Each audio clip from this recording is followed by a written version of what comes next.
Pero nakangiti ako dahil namatay ang lola mo na Iglesia ni Cristo. Pero alam mo ba po, pagdating ng panahon, makikita ko muli ang lola mo doon sa Bayang Banal.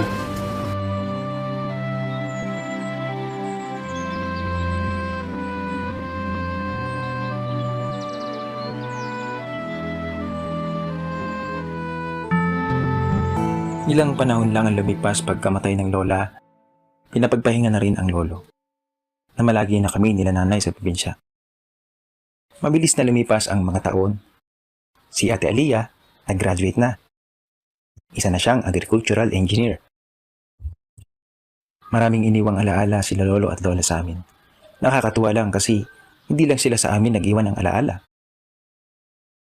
Kahit wala na ang tatay at malayo kami kay nanay, natutunan namin na hindi pala natatapos sa mga anak ang pagiging magulang.